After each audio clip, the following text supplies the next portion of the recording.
नमस्कार दोस्तों, study with Dev channel में आपका स्वागत है। दोस्तों, पिछली वीडियो में हमने कारक को देख लिया है। आज हम देखते हैं संज्ञा एवं सर्वनाम। संज्ञा एवं सर्वनाम किसे कहते हैं?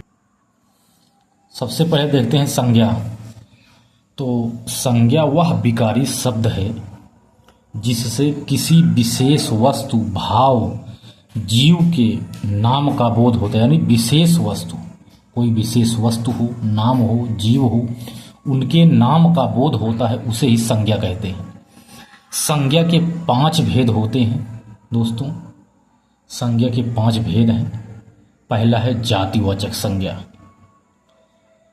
जिन संज्ञाओं से एक ही प्रकार की वस्तुओं अथवा व्यक्तियों का बोध हो, एक ही प्रकार की, उन्हें जातिवाचक संज्ञा कहते हैं। यानी पूरे जाति का बोध होता है। जैसे मानव, मानव यानी संपूर्ण मानव, पूरे विश्व के जितने भी मानव हैं सभी। पर्वत यानी संपूर्ण पर्वत, इसमें नाम नहीं है, यानी ये जाति सूचक है। पर्वत जात है बहुत से, जैसे देश हुए, बहुत सारे देश है। नदी हुआ, नदियाँ कई हैं, नाम तो है नहीं, इसलिए ये जातिवाचक संज्ञा है जिसमें नाम निर्धारित नहीं है, विशेष पूरे नदी की बात हो रही है। जैसे देश, डॉक्टर, अध्यापक, जिला अधिकारी आदि सभी जातिवाचक संज्ञा के अंतर्गत आते हैं। अब देखते हैं व्यक्तिवाचक संज्ञा।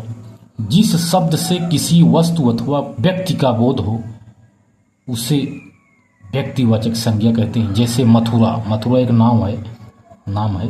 मोहन भी नाम है क्योंकि मथुरा एक शहर है, जिला है। यमुना, यमुना नदी है, नदी की बात नहीं, यमुना की नाम निर्धारित, यानी व्यक्ति, यानी से व्यक्तिगत इसे ही कहा जा रहा है, पूर्व को कहा जा रहा है, मोहन को मथुरा के, इसलिए जात व्यक्तिवाचक संज्ञा है।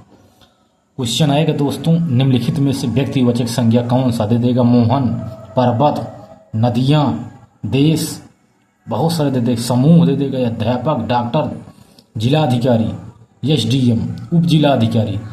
तो आपको सिर्फ यही समझना है, जिसमें संपूर्ण करे सिर्फ एक व्यक्तिगत की बात हो, वह व्यक्तिवाचक संज्ञा है। तीसरा है समूहवाचक संज्ञा। जिस संज्ञा से वस्तु अथवा व्यक्ति के समूह का बोध होता है उसे समूहवाचक संज्ञा कहते हैं। समूह जैसे दल, गिरोह, किसी वस्तु का समूह, इसमें समूह का वर्णन होता है। निम्नलिखित में से कौन सा समूहवाचक है? जिसमें किसी दल, गिरोह, सैनिकों का दल आदि दिया जाता है तो वही समूहवाचक संज्ञा है। अगला है दोस्तों भाववाचक संज्ञा। इसमें किसी चीज की भावना व्यक्त की होती है, यानी भाव प्रकट किया जाता है। जैसे जिस संज्ञा शब्द से व्यक्ति या वस्तु के गुण, भाव या दशा, धर्म अथवा व्यापार का बोध होता है, इसे भाववाचक संज्ञा कहते हैं। जिसे विशेषता है, आग की विशेषता क्या है? गर्मी, इसमें इनकी दशा गुण को बताया गया है, ये भाववाचक संज्ञा है। पानी की विशेषता शीतलता प्रदान करना, प्यास बुझाना, इसकी विशेषता है, इसके गुण है, इन्हें इसके गुण आदि के बारे में इसमें वर्णन किया गया है, इसलिए दोस्तों ये भाववाचक संज्ञा है। इसके बाद अगला आता है 5वां और अंतिम, द्रव्यवाचक संज्ञा। जिस संज्ञा से नाप तौल वाली वस्तु का बोध होता है उसे द्रव्यवाचक संज्ञा कहते हैं। इसमें नाप तौल की वस्तुएं आती हैं, जिसमें जैसे दूध हुआ, पानी हुआ, लोहा हुआ, अनाज हुआ, तेल हुआ, ये द्रव्य हैं, द्रव संबंधित हैं, द्रव्यवाचक हैं। जैसे दूध, पानी, तौल व नाप तौल वाली वस्तुओं का वर्णन इसमें होता है, अनाज, तेल आदि का। इसके बाद देखते हैं दोस्तों सर्वनाम किसे कहते हैं। जो शब्द संज्ञा के बदले प्रयोग किया जाए उसे ही सर्वनाम कहते हैं। इस संज्ञा के बदले प्रयोग किया जाता है। जैसे हम हैं, तुम हो, वह है, ये सर्वनाम है। हिंदी में कुल 11 सर्वनाम हैं, 11। जैसे मैं, तू, आप, यह, वह, जो, सो, कोई, कुछ, कौन, क्या, 11 सर्वनाम है। तो इसमें निम्नलिखित में से सर्वनाम कौन सा है? इसमें दे देगा, इसमें से तुम दे देगा। जैसे तुम, तो इसमें नहीं है, तू है। हम नहीं है, इसमें ध्यान देना दोस्तों। इसमें सर्वनाम है मैं, तू, आप, यह, वह, जो, सो, कोई, कुछ, कौन, क्या। कौन दे देगा, लिख देगा, मतलब कब दे देगा, तुम दे देगा, हम दे देगा, इसमें से वह दे देगा। दोस्तों तो समझ लो क्या है, ये सर्वनाम है। इसके बाद दोस्तों देखते हैं सर्वनाम के भेद। तो सर्वनाम के 6 भेद हैं, यानी 6 प्रकार का सर्वनाम भी है। संज्ञा 5 प्रकार के हैं और सर्वनाम 6 प्रकार के हैं।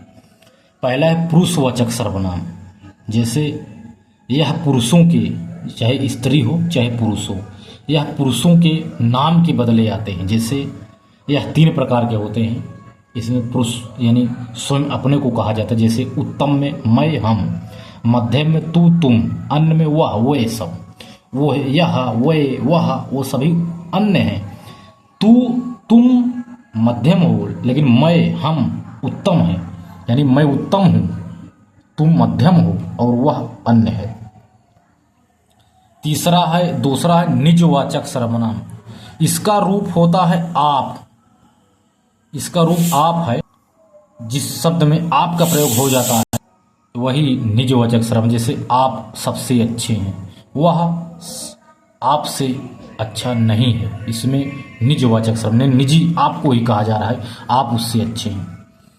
तीसरा निश्चयवाचक सर्वनाम। इसमें निश्चित होता है, कुछ जो होता है निश्चित होता है। जैसे जिस सर्वनाम से किसी निश्चित वस्तु का बोध होता है या दूर की किसी वस्तु के निश्चय का बोध होता है, उसे निश्चयवाचक कहते हैं।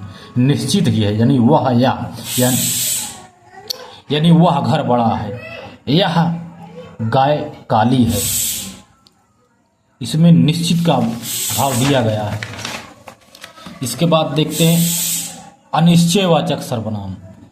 जिस सर्वनाम से किसी निश्चित वस्तु का बोध ना हो, यानी अनिश्चित हो, जैसे कुछ, कोई आदि, इसमें अनिश्चयवाचक सर्वनाम है, क्योंकि कहा जाए कुछ लोग आ रहे हैं। संबंधवाचक सर्वनाम। संबंधवाचक सर्वनाम में देखते हैं कि जिस सर्वनाम से वाक्य में किसी दूसरे सर्वनाम से संबंध स्थापित होता है, वही तो संबंध है, संबंधवाचक, तभी तो संबंध स्थापित है। जैसे सो जो, मतलब अगर इस एग्जाम्पल दे दिया जाए, तुम मतलब मैं बाजार जा रहा हूँ, जो आपने मना किया था, नहीं, जैसे दे दिया जाए, मैं बाजार गया था और मैंने उस सब्जी को खरीदा जो आपको पसंद नहीं है, यानी जो आ गया, इसमें सो आ गया। कोई भी अगर बीच में जो सो अगर आ गया तो समझ लो वो संबंधवाचक, यानी उसमें संबंध दर्शा दिया जाता है। इसके बाद है दोस्तों छठा है प्रश्नवाचक सर्वनाम। इसमें प्रश्न दिया जाता है, प्रश्न करने के लिए किसी सर्वनामों का प्रयोग किया जाता है। जैसे क्या, कौन, कब, तुम कब जा रहे हो, वह कौन है, वह क्या खाता है, आदि के बारे में। इसमें प्रश्नवाचक जिसमें शब्द का प्रयोग किया जाता है तो वही प्रश्नवाचक सर्वनाम है। छठा था दोस्तों, ये संज्ञा सर्वनाम को हमने देख लिया है दोस्तों। तो दोस्तों मिलते हैं। अगर हाँ दोस्तों, यदि क्लास अच्छी लगती हो तो आप शेयर भी करिए, लाइक करिए, कमेंट करिए, कुछ सवाल पूछिए आप हमसे, कमेंट करिए, उसका जवाब मैं ज़रूर दूंगा। तो दोस्तों एक जो बैच है इसको हम पूरा कंप्लीट कराएंगे। इसके बाद रीजनिंग जीएस चल ही रहा, हिंदी हुआ रीजनिंग, उसके बाद मैथ्स चालू करेंगे, जो UPSI all one day exam या लेखपाल आदि के लिए होगा दोस्तों। तो दोस्तों मिलते हैं और बेहतरीन क्लास में, तब तक के लिए धन्यवाद।